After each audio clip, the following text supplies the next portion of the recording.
विश्वानि देव सवितर्दुरितानि परासुव यद्भद्रं तन्नयासुव। ॐ शं नो मित्रः शं वरुणः शं नो भवत्तर्यमा शं न इन्द्रो बृहस्पतिः शं नो विष्णुरुक्रमः।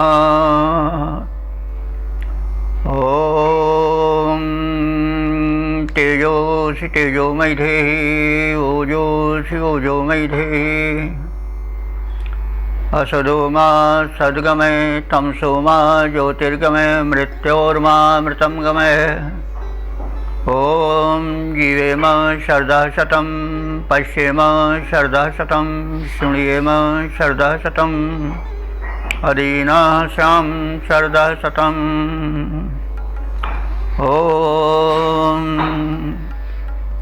वेद प्रेमियों सुधी श्रोताओं, परम सौभाग्य का विषय है कि हम साक्षात परब्रह्म की वाणी ऋग्वेद के प्रथम मंडल के 81वें सूक्त के व्याख्या प्रदेश में प्रवेश करने जा रहे हैं। इस सूक्त में 9 मंत्र हैं। मंत्र दृष्टा ऋषि हैं गौतम राहुगण, छंद है पंक्ति और देवता हैं इंद्र। अब हम यद्यपि बहुत कुछ जान सुन चुके हैं देवता के विषय में, लेकिन फिर भी देवता का जो कॉन्सेप्ट है, जो उसकी अवधारणा है, वो सुस्पष्ट होनी चाहिए, तभी मंत्र बोधगम्य और आनंदप्रद हो पाता है। इंद्र ब्रह्मांड की सर्वोच्च सत्ता है। वह नियंता है, व्यवस्थापक है, जो सृष्टि के संचालन के अवरोधक तत्व हैं, जिसको ऋषि ने वृत्तासुर का मुख्य नाम दिया है, उन सबको वो हटाते हैं। यह नियम है कि अवरोध आता रहता है। कोई भी कार्य हो तो उस अवरोध को मिटाने के लिए व्यवस्था होती है। तो अवरोधक शक्तियाँ, नकारात्मक शक्तियाँ वृत्त के रूप में ऋषि द्वारा मानी गई हैं। वृत्त नाम का एक असुर तो था ही, और वृत्त का हम व्यापक अर्थ ले सकते हैं कि जो घेरा डाले पड़ा हो।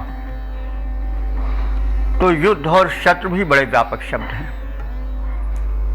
शत्रु केवल वही नहीं है जो भौतिक रूप से दिखाई पड़ते हैं, ललकारते हैं, हमारे धन वैभव का अपहरण करते हैं, वरन शत्रु भी जो हमारी आत्म शांति का अपहरण करते हैं, हमें बेचैन कर देते हैं, हमारी दैवी संपदा शुभ विचारों पर धावा बोलते हैं। तो इन सब को भी हमें इस रूप में समझना चाहिए। तो युद्ध और विजय आदि अनेक रूपों में हैं। तो हम जब व्यापक दृष्टिकोण को लेकर चलेंगे तभी मंत्रार्थ अच्छी तरह से हमें विदित हो पाएगा। तो इस दृष्टिकोण को रख करके हम व्याख्या करें। तो अब सर्वप्रथम संबंधित मंत्र का पाठ हो जाए। इस मंत्र में यह बताया गया है कि जीवन युद्ध में विजय पाने और रक्षा पाने हेतु इंद्र का प्रथम आवाहन होता रहे। तो संबंधित मंत्र का प्रथम पाठ हो जाए। ओम इंद्रो मदाय वावृधे शवसे वृत्रः नृभिः तमिन्महत्स्वाजिषूते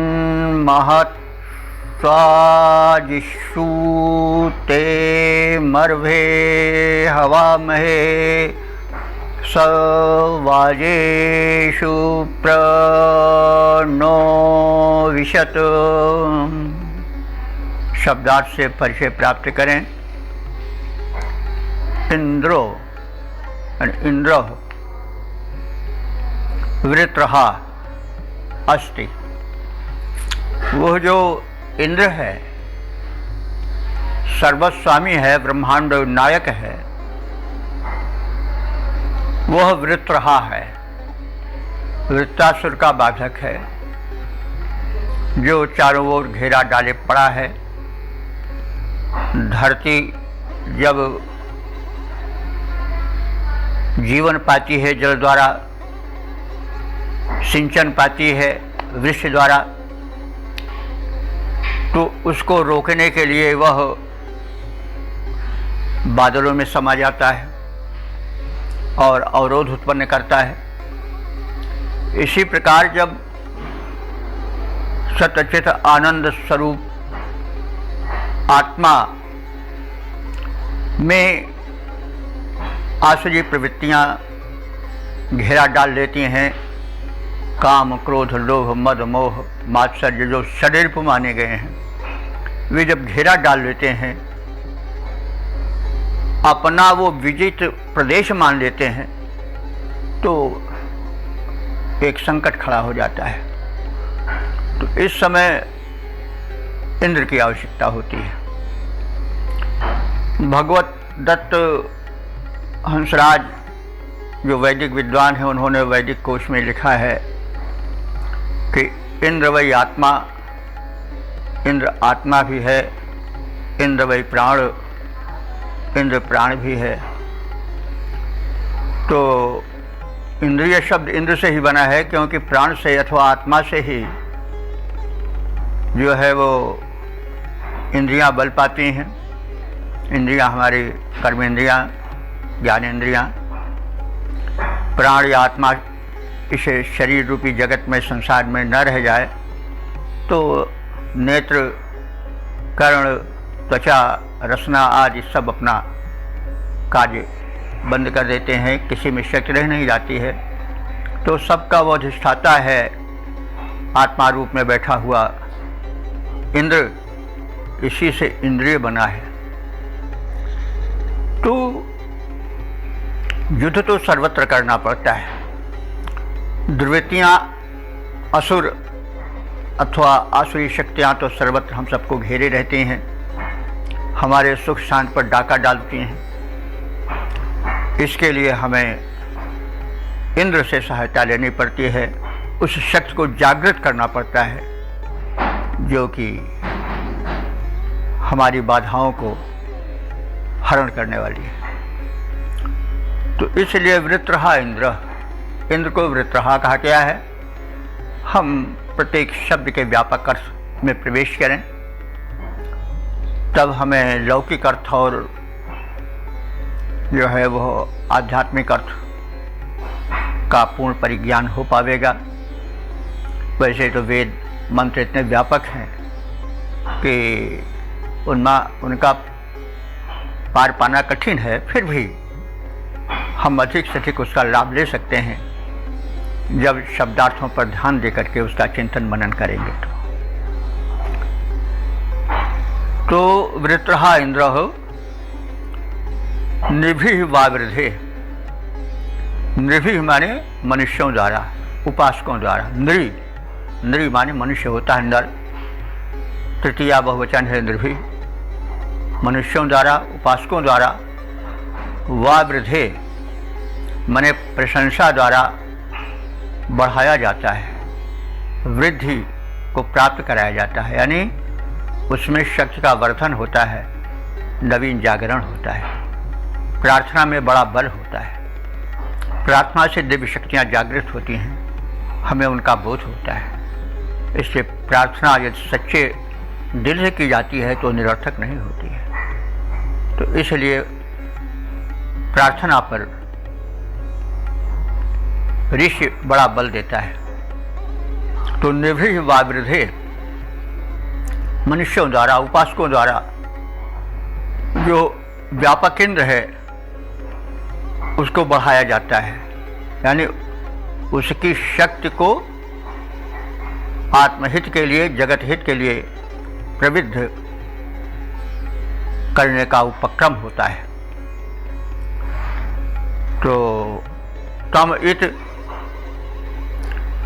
हम उस इंद्र को, इत माने होता है ही, इत ही के अर्थ में प्रयोग होता है, और तम जो है उसको इंद्र के लिए आया है, उसको ही तम इत, यानी उस इंद्र को ही, क्योंकि वही सर्वशक्तिमान है।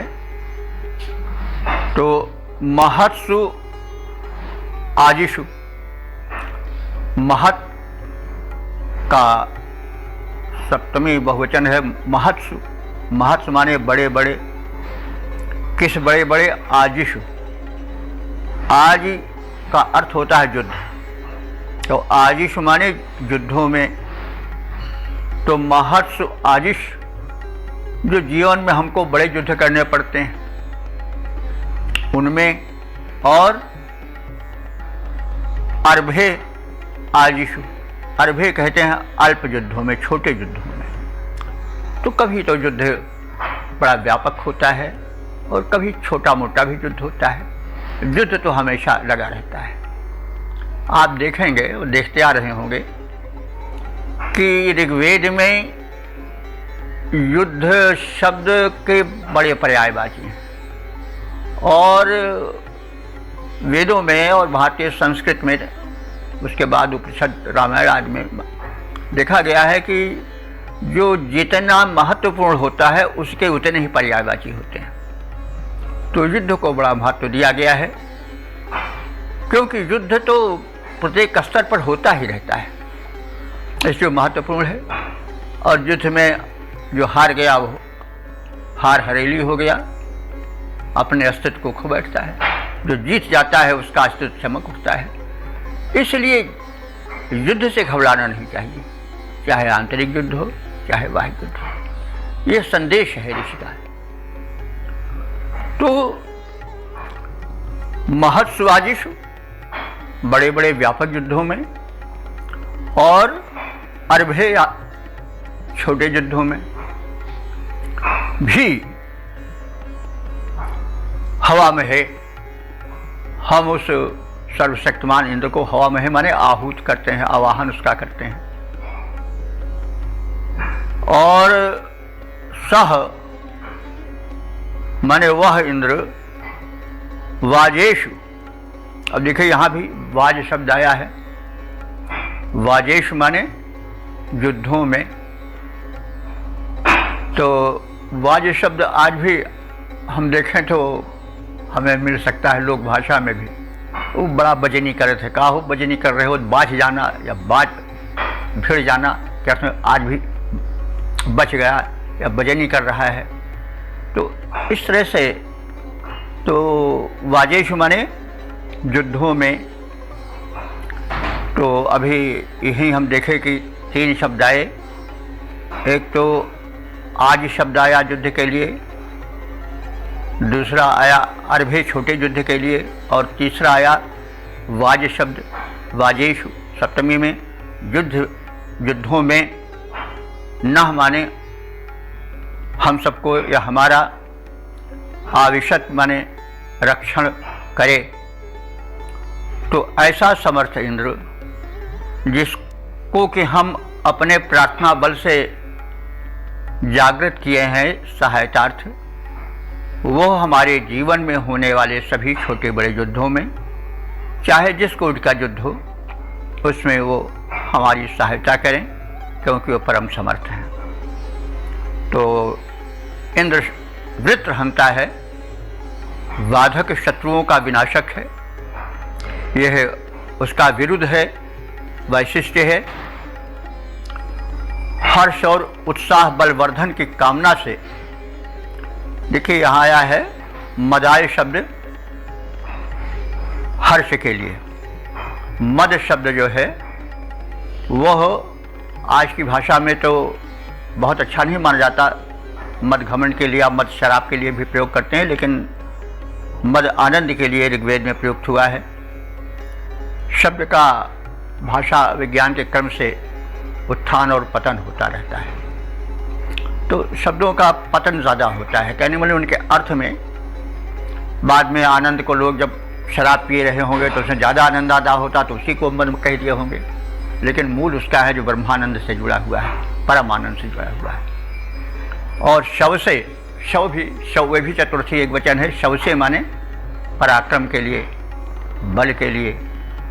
तो हम उस इंद्र से बल और पराक्रम के लिए सहायता मांगते हैं, क्योंकि जिसमें जिसका आधिक्य होता है उसी से तो याचना होती है।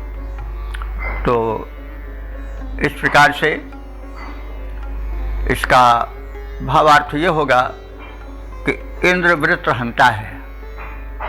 हर्ष और उत्साह और बल की वृद्धि की कामना से हम स्तोत्रों, प्रार्थनाभिषेक मंत्रों द्वारा इंद्रदेव के यश का विस्तार करते हैं और उसे अपने हित जागृत करते हैं। रक्षा केंद्र का हम बड़े युद्धों में विजय प्राप्त करने के लिए और छोटे साधारण युद्धों में विजय पाने के लिए आवाहन करते हैं, और वे हमें जीवन युद्ध में सर्वदा विजयी बनावें, यह उनसे प्रार्थना है। तो इसका हम पद रूपांतरण भी देख लें। जलरोधी वृत्ति के विरोधी हंता इंद्रदेव। जल से तात्पर्य हुआ हमारे जीवन, हमारे विकास में बाधक जो वृत्त हैं, शत्रु हैं, अथवा वृष्टि के अवरोधक जो तत्व हैं, उन सबको। तो जलरोधी वृत्त के विरोधी हंता इंद्रदेव। हर्ष बल प्राप्त हेतु उनको बुलाते हैं। हर्ष बल प्राप्त हेतु उनको बुलाते हैं। उक्त कामना की पूर्ति होती रहे इसी हेतु गुणगान द्वारा यश इंद्र का बढ़ाते हैं। इंद्रदेव रक्षक हैं, दुष्ट वृंद भक्षक हैं। हम रक्षा हेतु उन्हें विनती सुनाते हैं।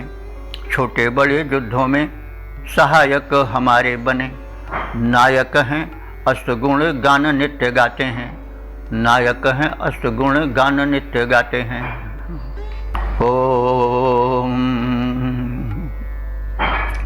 वेद प्रेमियों, सुधी श्रोताओं, संप्रति हम सब ऋग्वेद के प्रथम मंडल के 81वें सूक्त के दूसरे मंत्र की व्याख्या में प्रवेश करने जा रहे हैं। यह मंत्र पंक्ति नामक छंद में निबद्ध है। मंत्र दृष्टा ऋषि हैं गौतम राहुगण और देवता हैं इंद्र। शीर्षक है परम समर्थ इंद्र छोटे बड़े सभी युद्धों में हमें विजयी बनावें और हमें बल प्रदान करें। अब हम संबंधित मंत्र का प्रथम पाठ करेंगे। ओम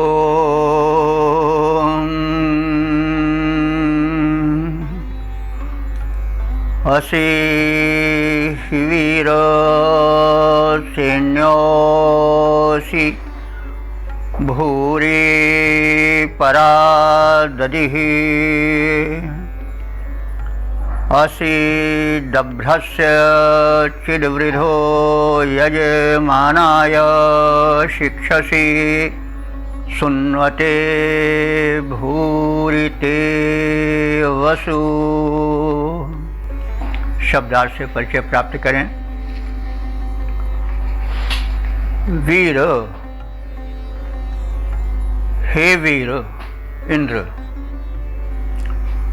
तो वीर कहते हैं विशेषण ईरयति इति वीर, जो अपने कृत्यों द्वारा विशेष रूप से प्रेरणा प्रदान करे वह वीर है,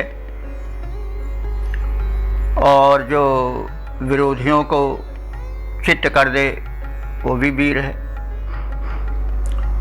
तो वीरों की 4 कोटियां मानी गई हैं: युद्धवीर, दानवीर, धर्मवीर और दयावीर। तो इंद्र में इन 4 वीरों के गुण विद्यमान हैं। उनकी झलक हम प्रस्तुत मंत्र में देखेंगे। तो हे वीर इंद्र, तुम सैन्यः असि,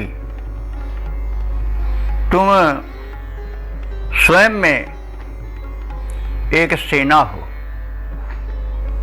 तात्पर्य हुआ कि सामान्य की भांति तुम्हें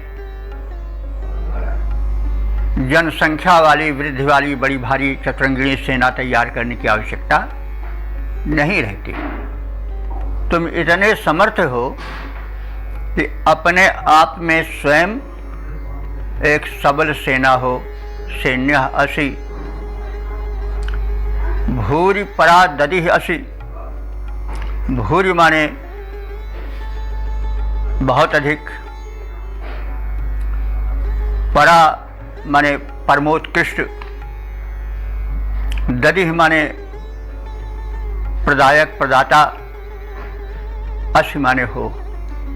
तुम सभी कोटियों के प्रचुर धनों के प्रदाता हो।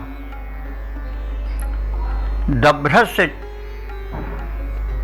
दभ्र कहते हैं जो अल्प बल वाले हैं, उनको भी तुम वृद्धः असि, व्यापक धन देने वाले हो, वृद्धि प्रदान करने वाले हो। यजमानाय शिक्षसि। यजमान कहते हैं जो यज्ञ करते हैं, शुभ कर्म करते हैं, वे यजमान हैं। उपासकों को तुम शिक्षसि, शिक्षसि माने प्रदान करते हो।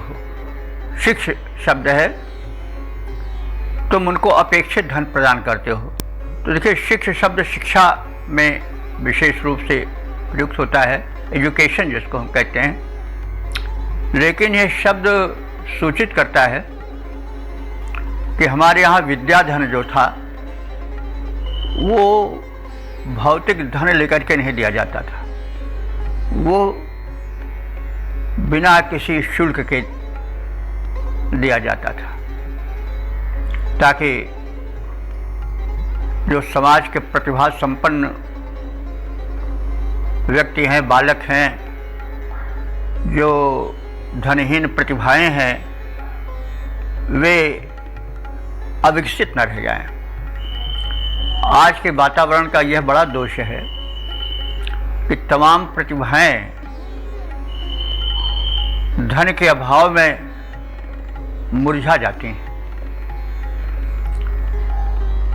तो इसलिए हमारी व्यवस्था जो थी शिक्षा की, वह यह थी कि समाज के प्रत्येक प्रतिभाशाली को, उस अंकुर को विकास का पूर्ण अवसर मिले, धन के अभाव में उसकी प्रतिभा अंकुर में ही न मुरझा जाए। तो इसलिए ये शिक्षक शब्द आया है। तो यहाँ तो धन प्रदान करने के अर्थ में आया है। इसको हमने जोड़ा कि यह शब्द जो है वह विद्या से जोड़ा इसलिए गया है कि विद्या बिना धन के भी दी जाती थी, और जैसे इंद्र जो निर्धन है उनको भी धनी बनाता है, उनको भी उनका अपेक्षित मनचाहा धन देता है। और सुन्नते कहते हैं जो सोम यज्ञ करता है। तो सोम यज्ञ एक बड़ा ही सम्मानित प्रतिष्ठित यज्ञ था, जिसमें सोमरस का वितरण बड़े व्यापक रूप से किया जाता था। सौम्य सौम्यता का भी प्रतीक है, व्यापकता का भी प्रतीक है, अमरत्व का भी प्रतीक है। तो जो सोम यज्ञ होता था, जो बड़ा ही महत्वपूर्ण था, जो अत्यधिक सामाजिक कल्याण से संबद्ध था, तो उस सोम यज्ञ करने वाले को सुन्नते कहा गया है। उस सोम यज्ञ करने वाले के लिए ते वसु भूज, ते माने तुम्हारा, वसु माने धन ऐश्वर्य, तो भूज माने पर्याप्त मात्रा में रहता है, यानी तुम्हारा हाथ उसके लिए तो खुला रहता है। तुम खुले हाथों उसको दान देते हो, जो कि सोम यज्ञ करता है, यानी विशाल लोक कल्याण, जन कल्याण, आत्म कल्याण से संबंधित जो यज्ञ होता है, उसका क्या कहना है। उसको तो तुम मुक्त हस्त से दान देते हो, जबकि तुम्हारा विरुद्ध ये है कि तुम दभ्रस से माने जो बड़े दुर्बल हैं उनको भी धन देते हो। तो फिर उनका क्या कहना, जो कि उत्तम कार्य करते हैं, श्रेष्ठ यज्ञ करते हैं, सोम यज्ञ करते हैं, उनके लिए तो तुम्हारा खजाना खुल जाता है, उनको तुम व्यापक रूप से समृद्ध बनाते हो। तो हे वीर इंद्रदेव, तुम स्वयं में इतने समर्थ हो कि एक चतुरंग सेना हो। तुम्हारा यहाँ पर युद्धवीर रूप झलकता है और तुम प्रचुर धन प्रदायक हो। यहाँ पर तुम्हारा दानवीर रूप प्रखर है और तुम छोटों को भी प्रचुर धन दे देते हो। इसमें तुम्हारा दयावीर रूप है और इस प्रकार से तुम पूर्ण वीर हो। इसी को तुलसीदास जी ने कहा है कि कहाँ रघुवीर सो वीर बियो है। तो सर्वोत्कृष्ट वीर तुम हो और वीरत्व के प्रत्येक भाग को, प्रत्येक अंश को तुम आच्छादित करते हो, यानी समग्र वीरत्व तुम में सन्निहित है। युद्धवीर, दानवीर, दयावीर, धर्मवीर सभी तुम में समाहित हैं और तुम स्वयं में अपने आप में एक सेना हो, परिपूर्ण हो। तुम सबको विशिष्ट वैभव देते हो। तुम जो अल्प शक्तिमान हैं उन्हें भी महान दान देते हो। मूकम करोति वाचालम पंगुम लंघयते गिरिम यत्कृपातमहं वंदे परमानंद माधवम। इन्हीं सब भावों से बात के मंत्र विकसित हुए होंगे। तो बहरहाल वो दाता बड़ा समर्थ है और वो इंद्र है, ऐश्वर्यवान है और ऐश्वर्य मुक्त हस्त प्रदान करता है। यह भाव इसमें छिपा हुआ है। तो वीरवर इंद्र सैन्य शक्ति युक्त देवता हो, वैभव विशाल तुम करते प्रदान हो। छोटे को बड़ा बनाने की महान क्षमता है, महिमा विशाल बल वैभव की खान हो। यजमान को प्रदान करते महान धन, करते अपेक्षा परिपूरित सुजान हो। करता जो सोम यज्ञ वृद्धि भूरी देते उसे, रिद्धि सिद्धि दाता तुम इंद्र भगवान हो। रिद्धि सिद्धि दाता तुम इंद्र भगवान हो। ओम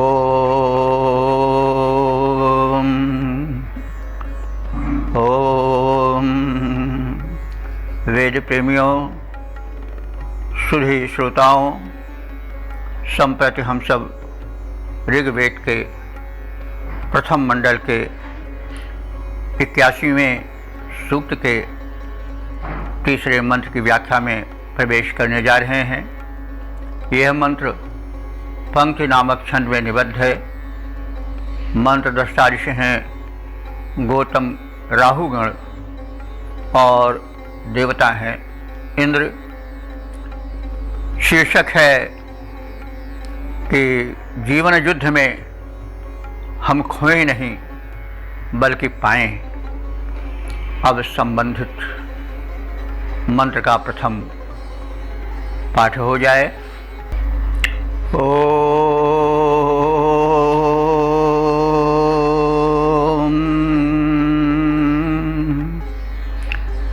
यदुदीरत आजयो धृष्णवे धीयते धना युक्षा मदच्युता हरि कम हनः कम वसौ दधोस्मा इंद्र वसौ दधः। शब्दार्थ से परिचय प्राप्त करें। यत माने जब, हे इंद्र जब आजया ईरते, आजया कहते हैं युद्ध को, आज शब्द है, आज का बहुवचन है आजया। तो जब आजया माने युद्ध ईरते छिड़ जाते हैं तो उस समय धृष्णवे, धृष्णवे माने जो बलशाली होता है, रगड़ देने वाला होता है, धृष्ण होता है, बलिष्ठ होता है। धना धीयते, वही धनैश्वर्य को, वैभव को प्राप्त करता है। धीयते धारण कर पाता है। तो वही है, जीवन एक युद्ध है, संग्राम है। जब हम कंपटीशन में बैठते हैं, किसी प्रतिद्वंदिता में सम्मिलित होते हैं, तो भाई जो ज़्यादा प्रतिभाशाली होता है, ज़्यादा सामर्थ्यवान होता है, वही सफलता पाता है। कोई भी युद्ध हो, जो सबल होता है वही विजय पाता है। तो यह तो एक सामान्य सत्य है, सामान्य बात है कि युद्ध छिड़ जाने पर, प्रतिद्वंदिता उपस्थित हो जाने पर, अब युद्ध को जैसा हम पहले निवेदन कर चुके हैं, केवल संग्राम भूमि तक ही नहीं सीमित रखना चाहिए। जीवन स्वयं एक युद्ध है। Life is a struggle. तो उसमें तो सामान्यतः यही देखा जाता है कि धृष्णवे धना धीयते, जो समर्थ है वही विजय का वैभव प्राप्त करता है। लेकिन हे इंद्र,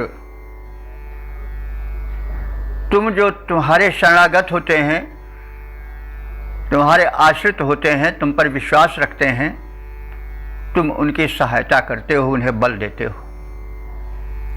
इसलिए हे इंद्र, मदच्युता हरि युक्ष।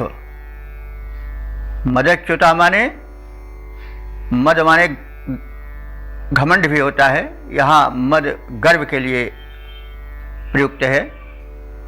तो मदच्युता यानी जो शत्रु गर्विष्ठ हैं, उनके मद माने गर्व को, च्युता माने च्युत कर देने वाले, हरण कर लेने वाले, उतार देने वाले, नष्ट कर देने वाले तुम्हारे दो हरि हैं। हरि कहते हैं घोड़े को, और हरि का द्विवचन है हरि। तो हरि हरण से बना है। तो घोड़े जो हैं, ऐसा प्रतीत होता है कि तीव्र गति से पंथ को हर ले रहे हैं, समेट ले रहे हैं।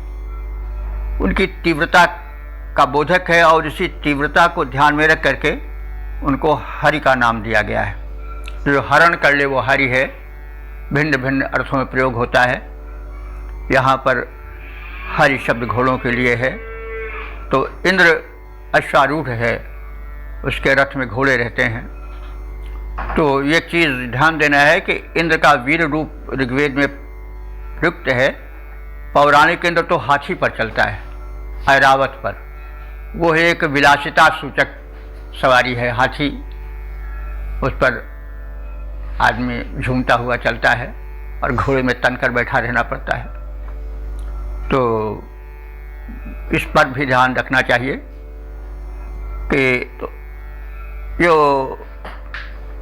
भक्त है या ऋषि है वो निवेदन कर रहा है कि भाई इस युद्ध में तो जो सबल होते हैं वही सफलता पाते हैं, वही धन मान पद पाते हैं, कंपटीशन को वही जीत पाते हैं। लेकिन कुछ ऐसे लोग भी हैं जो उतने सफल नहीं हैं, वे तुम्हारे दयाकांक्षी हैं। इसलिए उनको दृष्टि में रख करके आप सहायता के लिए अपने शीघ्रगामी अश्वों को रथ में युक्त माने जोड़ो, यानी रथ में नाधो और उन्हें संयोजित करो, सहायतार्थ आओ। कहा कम हना, किसको हना जाए यानी किसको मारा जाए।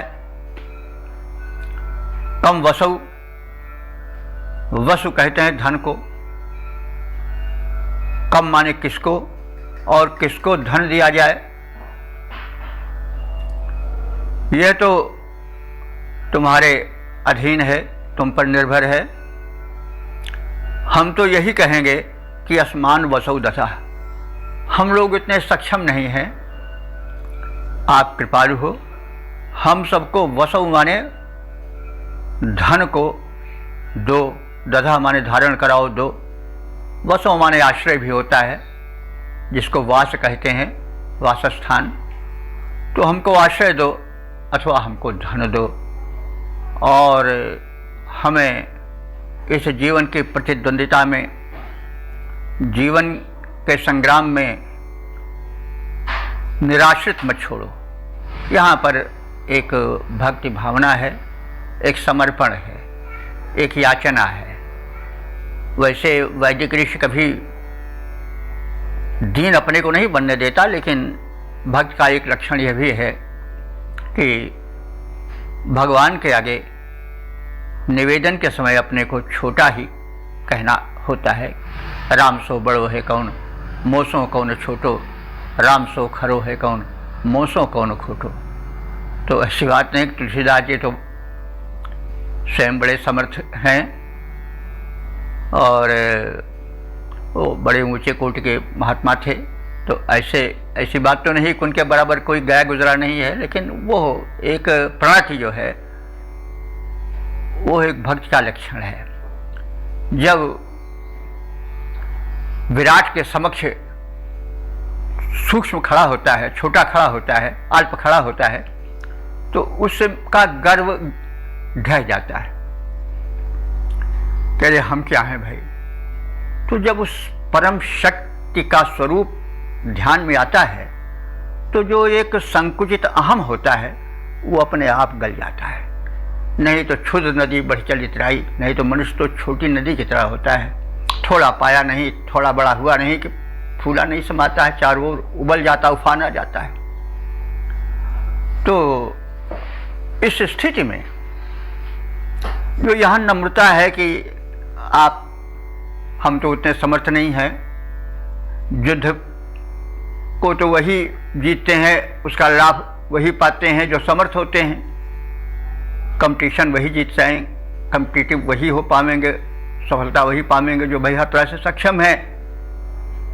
हम तो उतने नहीं हैं, लेकिन फिर भी हम आपके दयाकांक्षी हैं और हमें आप जो है वो ऐश्वर्य से पूर्ण करो। वैसे देना न देना तो आपके हाथ में है। तो यहाँ पर एक नम्रता है और इस नम्रता में यह संदेश है, भगवान जैसा स्वयं गीता में कहे हैं, भाई निराश मत हो, अपने युद्ध में, जीवन युद्ध में लगे रहो। माम अनुस्मर युद्ध चाह, तुम हार मत मानो, लड़ते रहो, मेरा स्मरण करते रहो और मैं तुम्हारी सहायता करूंगा। तो माम अनुस्मर युद्ध चाह, तो यह है प्रणतिभाव दानवीर इंद्र के समक्ष प्रस्तुत है। तो इसमें ये संदेश दिया गया है कि भले यह यथार्थ है कि उपलब्धि उसी को होती है जो सक्षम होता है, जीतता वही है जिसमें बल होता है,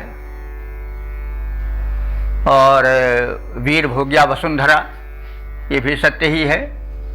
धरती को भोग वही कर पाता है जो वीर होता है। कायरों के लिए यहाँ गुंजाइश नहीं है, लेकिन फिर भी निराश नहीं होना चाहिए। ऋषि का यह संकेत है कि आप उस इंद्र से, उस सर्व समर्थ सत्ता से याचना करो, और याचना के समय नम्र हो। इस नम्रता का अर्थ नहीं कि आप कमज़ोर हो, वो नम्रता है, भक्ति का एक लक्षण है। तो यही बात बताई जा रही है कि हे इंद्र, जिस समय युद्ध छिड़ जाते हैं, विजेता ही धन समृद्धि प्राप्त करने में सक्षम हो पाते हैं। हे इंद्र, विजय श्री प्राप्त हेतु तुम हमारे हित में शीघ्र आगमन के लिए, शत्रुओं के गर्व को चूर करने के लिए अपने रथ में अपने घोड़ों को जोड़ो, संयोजित करो। युद्ध में किसको मारा जाए, किसको छोड़ा जाए, किसको धन दिया जाए, किसको न दिया जाए, यह तो आपके अधीन है। हम विनती सुना रहे हैं कि हम आपके अधीन, आपके आश्रित, आपकी कृपा कटाक्ष चाहने वाले आपके लघु उपासक हैं। हे इंद्रदेव, इस अवसर पर हमें आप वंचित मत करो, हमको ही ऐश्वर्य दो। तो इसके हम छंद रूपांतरण को देख लें। विजयी ही धन मान प्राप्त कर पाते सदा, विजयी ही धन मान प्राप्त कर पाते सदा, घन घोर युद्ध जिससे काले छिड़ जाते हैं। रथ मध्य हरि गर्व हारी अश्व जो तो इंद्र, क्योंकि साधन समुन्नत ही विजयी बनाते हैं, साधन समुन्नत ही विजयी बनाते हैं।